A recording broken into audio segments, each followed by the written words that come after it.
Hi there, my name is Kayla Johnson, and this is my Module 1 video recording for ACTE 630. Let's go ahead and get started. Okay, so here's a little bit about me. I currently live in Palmyra, Pennsylvania. I've lived there for 1 year. I'm married to my husband, whose name is Mark. You can see one of our wedding pictures here in the upper right-hand corner. Some interesting facts about me. We have a 10-month-old Weimaraner puppy. His name is Bruin. He is full of a lot of excitement, very rambunctious, and high energy. We also have a 1-year-old rabbit. Her name is Opal. She's the sweetest little thing ever, and she's a mini lop. So Bruin and Opal don't really get along, but we try our best with that. We also have 9 chickens, 2 roosters, and 7 hens. And we ended up acquiring them through an embryology unit project last year that the 5th graders at my school had done.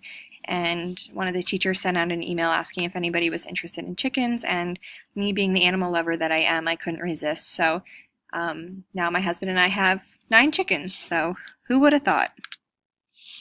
So I graduated from Millersville University in December of 2013 with my Bachelor's of Science in Education. My degree is Early Childhood Education, so I can teach pre-K through 4th grade.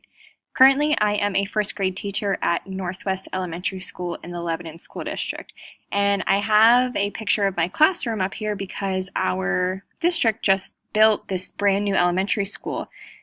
Prior to this new elementary school, we were housed in a building that didn't have walls or doors. It was an open room concept.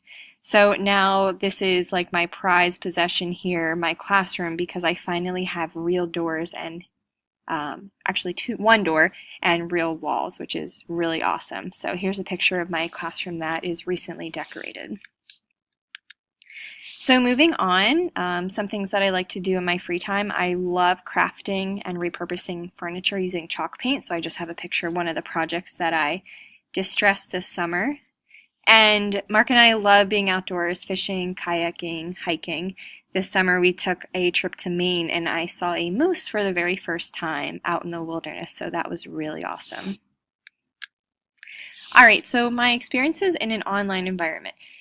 Currently, I'm enrolled in the Curriculum Assessment and Teaching Master's Program with the STEM endorsement. I have 3 classes to go, so all of my classes so far have been online. So I do have experience taking online classes.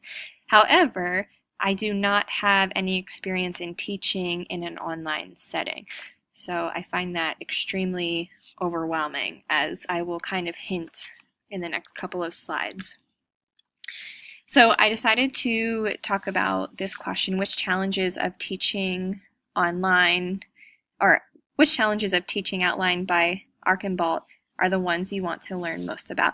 So I am a very time-oriented person. I like to have structure.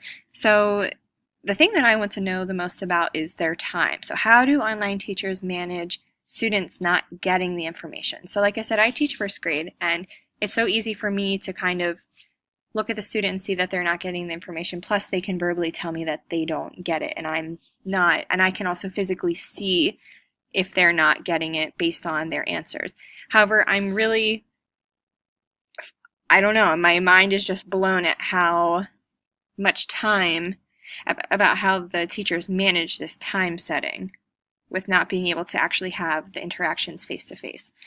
Another thing that I thought was really challenging was the hours and hours and hours of preparation. I spend so much time in class just preparing. I can't even imagine what online teachers have to think about and prioritize in order to teach their lessons and make sure that they go smoothly. And also another question that I had was, how do you know when to move on to other content? So kind of related to my first question, how do you know that the students are getting it, and when can you actually see that they're able to move on to newer content? So that kind of jumps into my next point here, is the course content. So again, the challenge is just that the teachers must teach all the course content and that they don't really have control over the content. I guess some of them do, as the article said, but if schools hire certain curriculum programs, then they are supposed to be using those programs. It also seems like it's very limited in personalization. So for me, that would be really hard because I love to personalize everything and just put my added touch on it.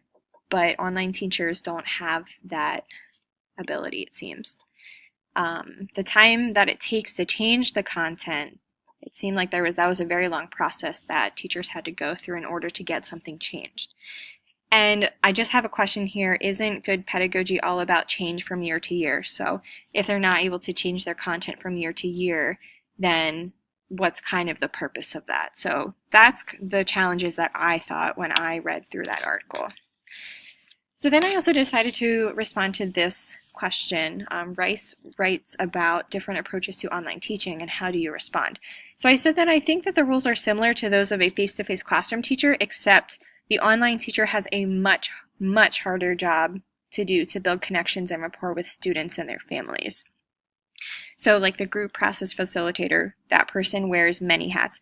How do you know if your pacing is off? Again, relating to my content, my time management issue, and is the organization of online material difficult?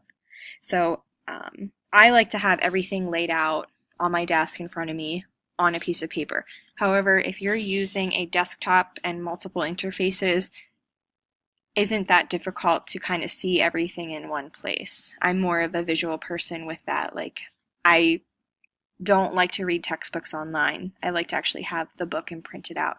So I feel like it might be difficult for me, maybe not some others, to have all my content online. This does allow, however, students to take more ownership of their work because they have to be responsible for getting those modules completed in order to get their grades.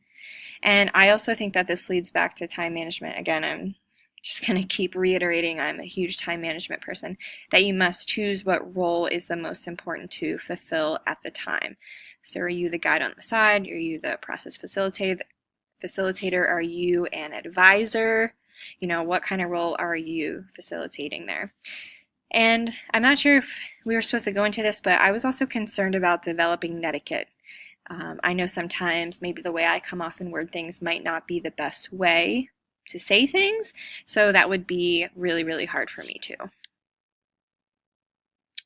All right, so lastly here, the cyber school commercial discussion. So what advertised qualities of online school fit with the INACOL standards? So I said standard F, that the teachers develop accommodations, individualized instruction. Standard H, learning goals are used to drive instruction and to assess student learning. There was a lot of that. In fact, in the one, it kept saying it over and over and over again, how instruction, they're addressing the child, not the group. Standard J, it seemed like the online teacher develops professional relationships to support the student. So that was really key. You definitely have to have professional relationships with the students. And standard K, media and content used effectively for easy transfer of knowledge. It seemed like in every commercial they had a picture or a video of a student using an iPad or carrying an iPad or some type of device that they were using. So I feel like they kind of did a good job of displaying that they use it effectively for their transfer of knowledge. And I did say that I thought that there were some aspects that were emphasized that didn't fit with the standard. So for example, the K-12 individualized learning. I didn't think that this working in partners to develop an individualized plan, the parents have a large input on the pathways for students.